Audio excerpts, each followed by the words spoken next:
বসেন বসেন বসেন, বয়ান শুরু করলে তারপরে উঠেন, বসেন। আলহামদুলিল্লাহ।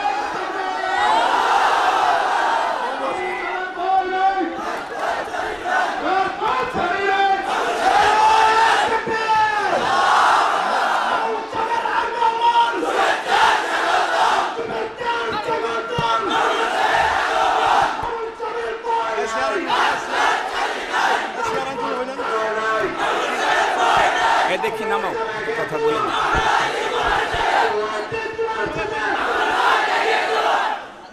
বসেন বসেন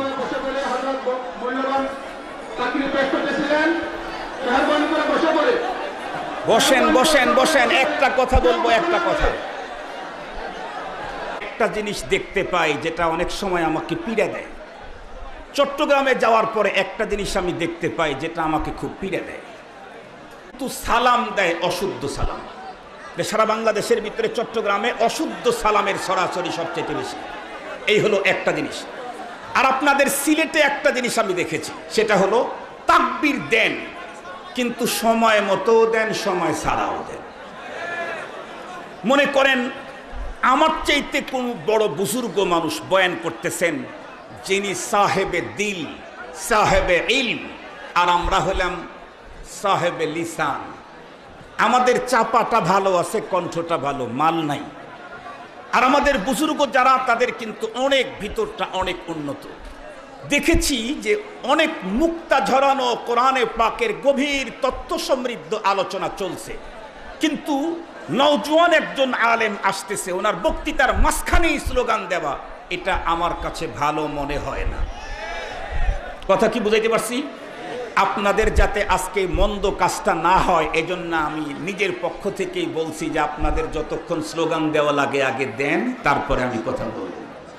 মনে থাকবে তো এটা ইনশাআল্লাহ? আমরা সবাইকে স্লোগান দিয়েই বরণ করব, বাট জায়গা মতো। মনে থাকবে তো ইনশাআল্লাহ?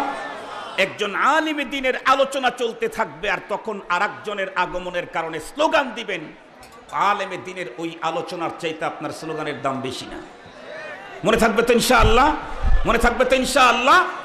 আল্লাহ পাক আমাদেরকে কথাগুলা যেই ইসলাহগুলা করাইলাম, স্লোগানের নবীর পরে নবী নাই, সংসদেও আইন চাই, তারপরে কি কোরআন সুন্নাহর আলো, এই সবগুলি যেন আগামী দিনে আল্লাহ তাআলা আমল করার তৌফিক দান করেন। জোরে বলেন আমিন।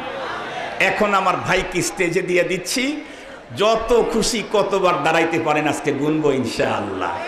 আল্লাহ তাআলা শুধু দাঁড়ানো না, কথাগুলি হৃদয়ের গভীরে এটাকে বহন করার, ধারণ করার তৌফিক দান করুক। তো আমার আলোচনা চলতেছিল, জান্নাতে যে কোনো মানুষ যেতে চাইলে কমপক্ষে